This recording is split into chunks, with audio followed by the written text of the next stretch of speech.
நேத்து என்னோட சொந்த அக்கா எனக்கு போன் பண்ணா, ஜெப குறிப்பா சொன்னா, என்னுடைய அக்கா பையனுக்கு 15 வயசுல கிட்னி ஃபெயிலியர் ஆயிடுச்சு. அந்த கிட்னி 15 வயசுல ஃபெயிலியர் ஆகி 15 வருஷம் அவளுடைய கிட்னியை வச்சு, அக்காவுடைய கிட்னியை வச்சு நல்லா இருந்தா. இப்போ அந்த கிட்னி செயல் இழந்துருச்சு. இப்போ அவனுக்கு டயாலிசிஸ், ரத்தத்தை சுத்திகரிக்கிற ஒரு வாரத்துக்கு 2 முறை சுத்திகரிச்சு கொண்டே இருக்கிறாங்க. மதியானம் ஆஸ்பத்திரிக்கு போனால் 6 மணி நேரம் உடம்புக்குள்ள இருக்கிற ரத்தம் எல்லாம் பக்கத்தில் இருக்கிற மிஷினுக்குள்ள போகும். அதில் இருக்கிற தேவையில்லாத காரியங்கள்லாம் எடுத்துட்டு சுத்தப்படுத்தி உடம்புக்குள்ள வரும். அந்த உடம்பு தொட்டா நெருப்பு மாதிரி கொதிக்கும். இப்படிப்பட்ட ஒரு சரீர பலவீனத்தோடு தன் பிள்ளைய வச்சிட்டு இருக்கிறா. அப்போ டாக்டர் சொல்லியிருக்கிற காரியம், ஒரு நாளைக்கு 800 ml தண்ணி தான் குடிக்கணும். 800 ml காஃபி, டீ அடங்கும், தண்ணி அடங்கும், சாம்பார் அடங்கும். 800 ml தண்ணி. அவ சொல்றா, பாப்பா ரொம்ப வெயிலாக இருக்கிறதுனால வீட்டில் அந்த கரண்ட்டும் சரியாக வராமல் ஏசியும் ஒர்க் ஆகலை, வெயிலாக இருக்கிறதுனால தண்ணி அவனுக்கு ரொம்ப தாகமாக எடுக்குது. தண்ணியை குடிச்சோன்னா அடுத்த வாரத்துக்கு 3 நாள் டயாலிசிஸ் பண்ணுறதாயிரும். அதனால வாய்க்குள்ள கொஞ்ச நேரம் தண்ணியை வச்சுட்டு கொப்பளிச்சு துப்பிடுறான் அப்படின்னு சொல்லிட்டு அழுதா. யோசிச்சு பாருங்களேன், இன்னைக்கு அளவு தண்ணி குடிக்கிற மாதிரி இங்கே யாராவது நம்ம இருக்கிறோமா? வாரத்துக்கு 2 நாள் ஆஸ்பத்திரிக்கு போகிற மாதிரி யாராவது இருக்கிறோமா? நம்ம உடம்புல 3 ஊசியை குத்தி ரத்தத்தை வெளியெடுத்து சுத்திகரிக்கிற மாதிரி யாராவது இருக்கிறோமா? எத்தனை நன்மைங்க ஆண்டவர் நமக்கு செஞ்சிருக்காரு, எத்தனை நன்மை செஞ்சிருக்கிறாருங்க. நம்ம பிள்ளைங்களை தேவன் ஆரோக்கியமா வச்சிருக்கிறாரு.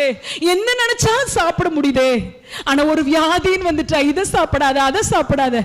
நம்ம ஒரு வெயில்ல போயிட்டு வந்த உடனே மடமடன்னு செம்பா தண்ணி குடிக்கிறோம். இங்க அளந்து அளந்து குடிக்கிற நிலையில நம்ம தேசத்துல எத்தனையோ பேர் உண்டு. உங்களை என்னை ஆண்டவர் குறைவா வச்சிருக்கிறாரா? குறைவா வச்சிருக்கிறாரா? ஒரு குறை கூட ஆண்டவர் வைக்கலங்க. நல்ல சாப்பிடுறதுக்கு எதை நினைச்சாலும் சாப்பிட முடியும். ஜூஸ் தந்தா ஜூஸை குடிக்க முடியும், டீ தந்தா டீயை குடிக்க முடியும். எல்லா அற்புதங்களையும் நம்ம நடத்தி வந்திருக்கிறாரே.